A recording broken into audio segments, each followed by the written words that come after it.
ka qenë një realisht një proces I vlerësimit të orëve shtesë. Tashmë jemi në proces që orë të shtesë të paguhet.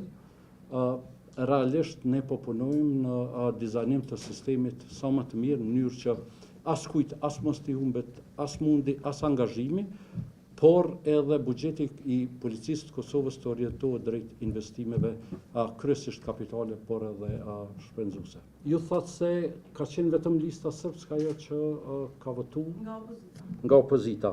Unë nuk e di arsyet pse opozita aktuale nuk ka votu.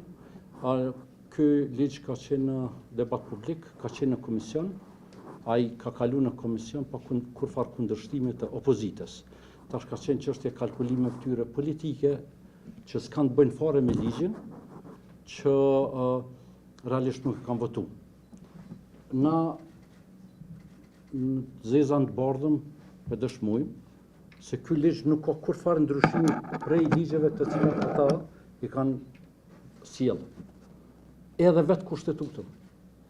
Tash ju e dini shumë mirë që edhe unë personalisht, po e gjithë lëvizjave të vendosje jemi përndjek për shkak të kundërshtisë ndaj pakostatisarit e rrjedhimisht edhe kushtetutës atëherë, e këtë e kanë sjellën këta të cilët sot po flasin për këtë ligj.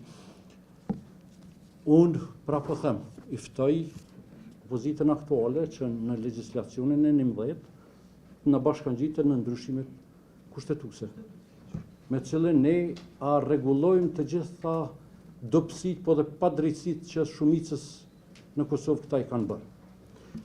Për sa I takon çështjes pensioneve, kjo është një pyetje për Hekuran Muratin dhe për Andin Hotin. Ata janë pjesë të realisht reformës në pensione. Unë mund t'ju them se jam I vetmi ministër I punëve të brendshme në historinë e Republikës Kosovës që u ka heq në shtetësinë atyre që kanë punu për institucionet e sigurisë në Serbi e kanë në shtetësitë të Kosovës. Kjo nuk ka ndodhur më herët, ne e kemi bërë, edhe do të vazhdojmë ta bëjmë. Ne e kemi dyfishu numrin e hetuesve në divizionin për hetimin e krimeve të luftës.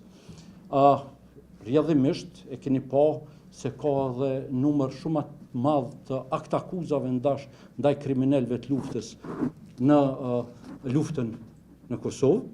Do të vazhdojmë që me konsistencë, lirisht mund të them edhe pamshirshëm, të ndjekim të gjithë kriminalët e luftës, të cilët kanë shkaktuar masakra apo të cilët kanë shtyp popullin e Kosovës, vullnetin e Kosovës për liri.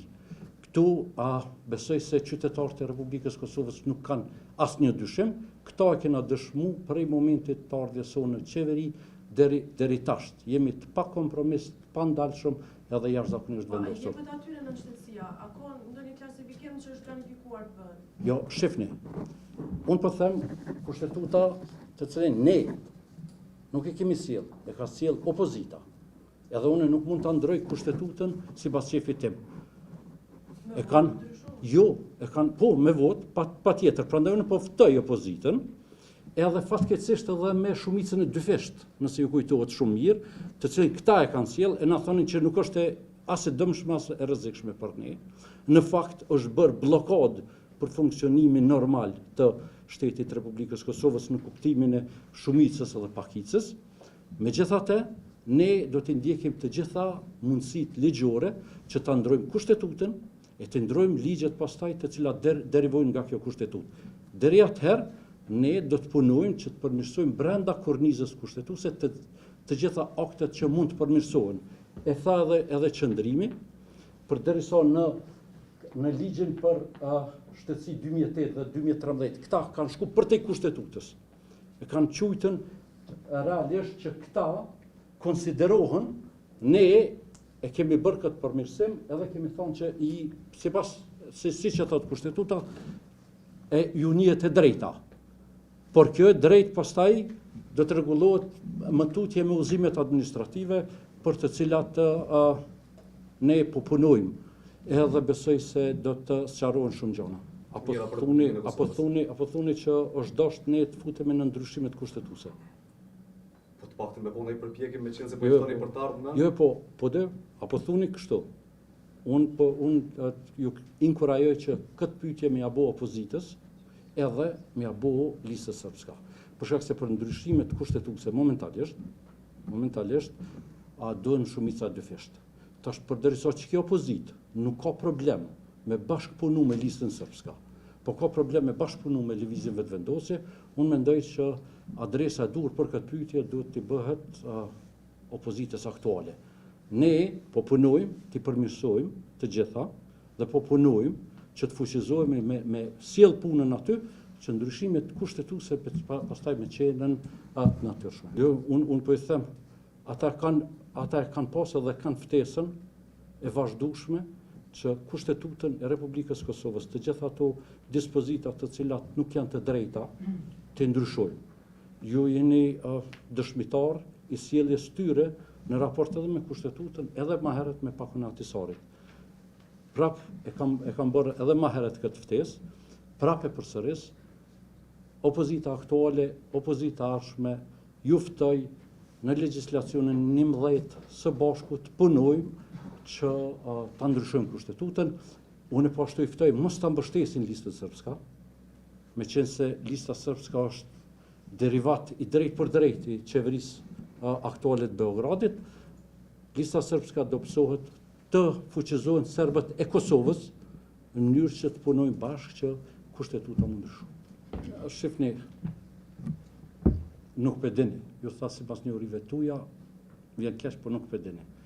Ka shumë institucione të Republikës Kosovës të cilat nuk janë kategori kushtetuese. Të sektorit sigurisë? Po, Cila? ka Amiko. Nuk është kategori kushtetuese. Kuptoni, nuk do të parë Kushtetutën domosdoshmërisht si kufizim. Çka nuk ka në Kushtetutë ne nuk mund të krijojmë. Pse mentaliteti më i prej rrugë vetës. Pyetja legjitime është, a i nevojitet Kosovës një forcë si Gjandarmeria e Republikës Kosovës? Sipas vlerësimit të ekspertëve, nuk është kjo një ide që na ka ardhur në momentin e fundit, ne kemi punu për këtë, që Kosovës jashtëzakonisht shumë i duhet një gjandarmerie saj, e cila do të mbushte disa boshllëqe të cilat janë vërejt për gjatë gjithë funksionimit të institucioneve sigurisë po flas për në kohën tonë, për në kohën e qeverisjes së Republikës Kosovës. Për sa i takon kushteve të policisë Kosovës, lirisht ju keni shumë familjare, shoqëri në mesin e policisë Kosovës, nuk ekziston asnjë qeveri e Republikës Kosovës që ka punu më shumë për kushtet e pjesëtarëve të policisë Kosovës.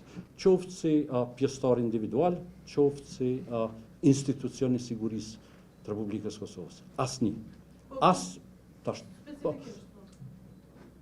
Apo më lërë mu, apo do në thonën, të gjithë e din që ne kemi pas fokus. Bile, jemi kritiku prej kundërshtarëve tanë politik, se jemi tepër të fokusuar në këte. Unë po them se nuk është tepër, duhet bazë të edhe rrethana dhe kushteve të shoqërisë dhe të shtetit Kosovës të maksimalizojmë angazhimin tonë në këtë drejtim. U përmendën shtesat më herët, po jo inkurajoj se media të interesoheni më herët, shtesat për policët në fund vitit u janë fshirë.